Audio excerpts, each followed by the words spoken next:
bilang commitment niya sa sitwasyon hindi ko naging mahaba. Mabasa lang ang talata at saka mag-contain ng relasyon. So ngayon pa sa Psalms 37:5, dito, commit thy way to the Lord. Number 1, trust also in Him, and He shall bring it to pass. Italaga mo ang iyong mga lakad sa Panginoon, magtiwala ka din naman sa Kanya, at lahat ay kapapangyarihin yung bring it to pass. Sa ating useless BMI, ang meron tayo ay hindi talent. Siguro kung gawin natin term na spiritual gift. Kasi yung talent ay I can dance, pero pagka ikaw ay merong special o tanging kakayanan na ginamit sa paglilingkod at tawag din ay spiritual gift. Gifted na nagagaling sa ating. So lahat ng spiritual gift ay kinukumit, itinatalaga natin sa Diyos. Ang lahat ng spiritual gift. At hindi yung pwede spiritual gift, kundi yung gagamitin sa ministry. At magtiwala ka sa Kanya. Sino pag magtiwala ka sa Kanya, pag binigyan ka ng isang spiritual gift, yan ay mag-multiply. 2-fold, 3-fold, marami. Hindi naman mawala sa isang may kaloob ang hindi naman nanghihina. Yung nagnanais, longing, nakasama namin ang Panginoon. Kaya dito papasok na rin yung pagtitiwala sa Diyos. Pagka narin pagtitiwala sa Diyos, ang pinaka-final outcome ito, yung partnership between God and men, ay lahat ng mga bagay ay papapangyarihan. Financial, solve.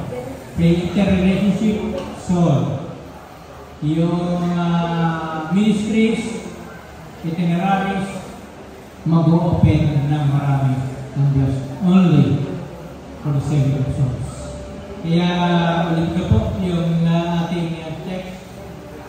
Psalms 37:5. Sabi dito ay, commit thy way unto the Lord.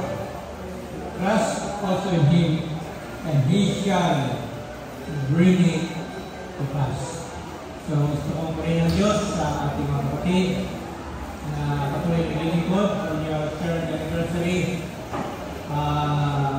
Hindi lamang sa singing or playing instruments gagamitin yung spiritual gift, kundi sa pag-aagay ng mga kaluluwa in whatever capacities and spiritual gift na ibigay sa iyo, Panginoon. Pagdating sa langit, kayo ay lahat tayo nagpupuli sa Diyos. Not everybody can play instruments right now. Tanda ko na aking maliit pa, ako'y natutog din ng ukulele. Maliit pa ako, kagaya ng anak ni brother. Ako'y ganun kaliit pa, ako'y natutog ng ukulele. Ang kasama ko sa Rondalia noon ay lahat na patay na. Kasi nagaliit pa ako. Lahat na patay na. Si Tatay Abi, siya nag-bass, Tatay Abi. Si Tatay, bukod may buhay ko na sa tatay na ko. Kaya ang tabi na. Yung stiletto, bandoria. Meron pa pa si Richard Beatrice, gitara. Ako ang batang kasama rin. Nagtututok ko yung lady. Ay ngayon, kahit gitara yung lady, siguro hindi ko na kaya. So pagkakaroon din natin, hindi ko na nagkila.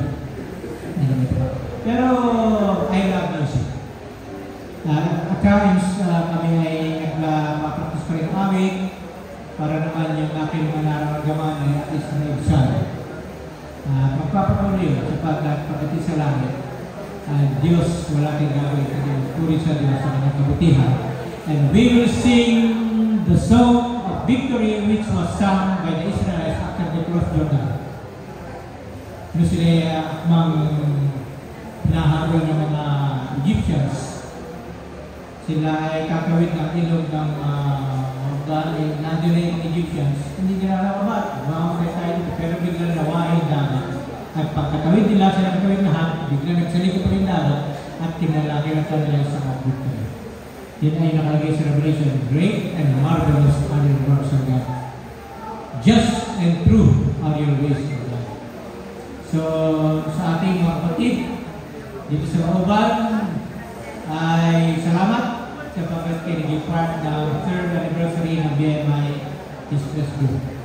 Kaya paglilikuran at iba pang mga ministries yata tapos ito. Itiwata lang nila ang kanilang sarili at ang kanilang mga lakad pagkat siya partner in whatever spiritual gift and endeavors na kanilang tinatawag. So, salamat po. At pagpalain kayo ng Panginoon kasama natin ang kapatid dito sa mga